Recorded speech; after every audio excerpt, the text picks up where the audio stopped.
جی اللہ وحدہ لا شریک کو ایک ماننا، عبادت کی غرض سے اس کے ساتھ کسی کو شریک نہ ٹھہرانا،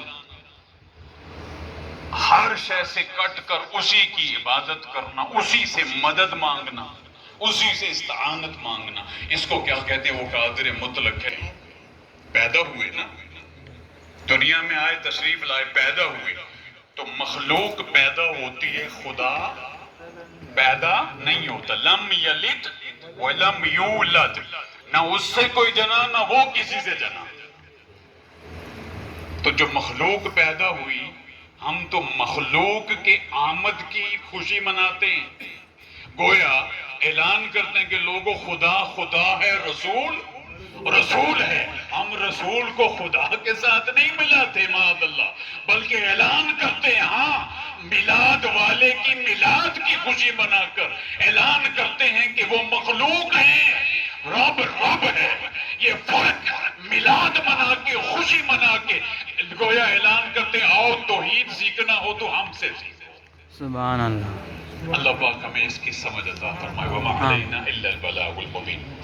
ایک ملک صاحب نے ایک آیا بھیجی تھی، آپ بے شک اس طرح کی، یہی تو مجھے بھی اچھا لگتا ہے، آپ بھیجیں، مجھے بھی ایک اللہ پاک توفیق دیتا ہے، تھوڑا مزید گہرائی میں جا کر اس کو پڑھ لیتا ہوں۔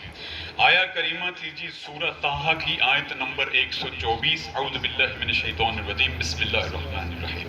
یہ آیا ہے وَمَنْ أَعْرَضَ عَنْ ذِكْرِي فَإِنَّ لَهُ مَعِيشَةً ضَنْكًا،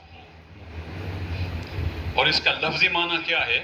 جو میری نصیحت سے منہ پھیرے گا تو یقیناً میں اس کی معیشت کو تنگ کر دوں گا۔ اگر میں غلطی پر نہیں ہوں، نیچے اس کی شرح بھی لکھی ہوئی ہے کہ نصیحت سے مراد قرآن ہے، حدیث ہے، شریعت ہے، دین ہے، حدود ہے، احکام الہیہ کا نفاذ ہے۔ جب ان کو چھوڑیں گے تو یہی ہوگا جو ہو رہا ہے۔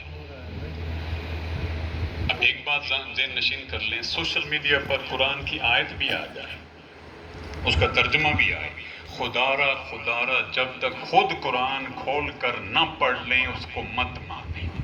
یہ زندہ مثال آپ کو لے رہا ہوں۔ ان کو یہ آیا کسی نے بھیجی کہ ہم پر جو عذاب ہے، یہی مراد تھی نا ان کی، گویا جو اللہ کی نافرمانی کرے گا اس پر معیشت تنگ کر دی جائے گی۔ گویا ہم اللہ کے نافرمان ہیں، گناہگار ہیں، اور ہم پر یہ مہنگائی کا عذاب ہے۔ اس کی وجہ کیا؟ کہ اللہ سے ہم نے منہ موڑ لیا۔ اب یقین مانیے، جب میں نے کہا تھا نا آپ کو، میں نے ضیاء القرآن کھولا، پیر کرم اللہ شاہ ازری رحمہ اللہ علیہ، اس میں سے اس کو پڑھا۔ میں آپ کو پڑھ کر بتا دیتا ہوں پیر کرم شاہ ازری رحمہ اللہ علیہ نے اس پر جو فرمایا کیا ہے۔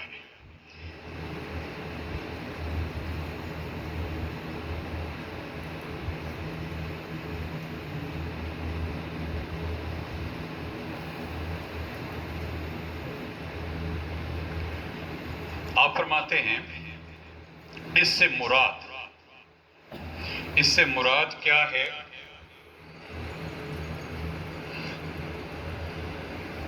علامہ ابن کثیر رحمہ اللہ علیہ فرماتے ہیں کہ جو شخص ذکر الہی سے منہ موڑتا ہے، احکامات خداوندی سے روگردانی کرتا ہے، وہ دولت اور ثروت کے انبار جمع کر لینے کے باوجود بھی، جاہ و جلال کی بلند ترین مناصب پر فائز ہونے کے باوجود بھی، وہ اپنے قلب کا اطمینان اور اس کی نعمت نہیں پا سکتا، اس سے محروم رہتا ہے۔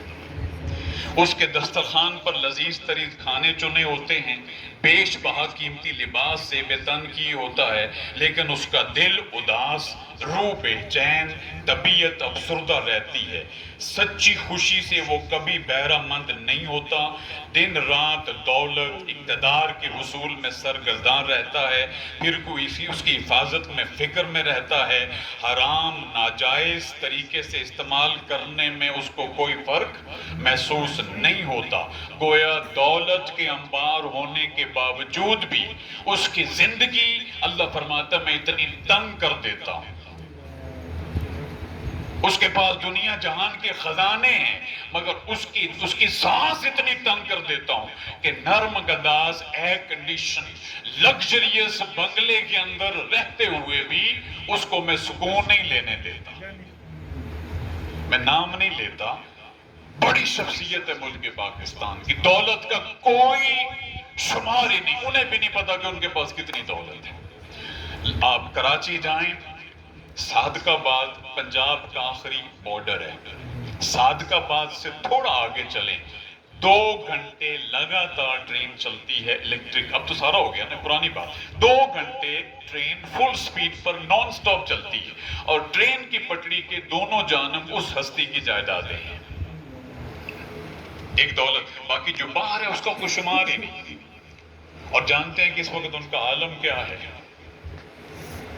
ان کے سامنے مرغ مسلم مچھلی ہر چیز جو بھی ہو، ہاتھ لگانا بھی گناہ سمجھتے ہیں۔ لیکوڈ سوپ پی لیا، وہ بھی احتیاط کے ساتھ، کیونکہ ان کی حالت ایسی ہو، چلتے پھرتے ہیں۔ اس دولت کا کیا فائدہ جو تمہیں رزق بھی تمہارے منہ سے نیچے نہ کر سکے، سکون کہاں ہوتا ہوگا؟ تو اس کا معنی، اب اس کے بعد ملک صاحب میں نے مولانا مودودی صاحب کو دیکھا تفہیم القرآن، پھر ڈاکٹر طاہر القادری صاحب کو پڑھا، پھر میں نے پڑھا محترم ضیاء القرآن کو، ضیاء القرآن صاحب کو پڑھ کے 3، تو میں نے کہا اب آگے جانے کی ضرورت، تقریباً سب کا جو متفقہ اس آیہ کریمہ کا ترجمہ اور تفسیر تھی وہ یہی تھی کہ بندہ جب اللہ کی نافرمانی کرے تو دولت کے انبار ہونے کے باوجود بھی مالک اس کی زندگی کو اتنا تنگ کر دیتا ہے کہ اس کا کہیں بھی سکون نہیں آنے دیتا۔ اب آگے جو لطف کی بات ہے کہ اس کا جو عادی ہے نا، اگلا جو حصہ ہے وہ کوئی کوڈ نہیں کرتا۔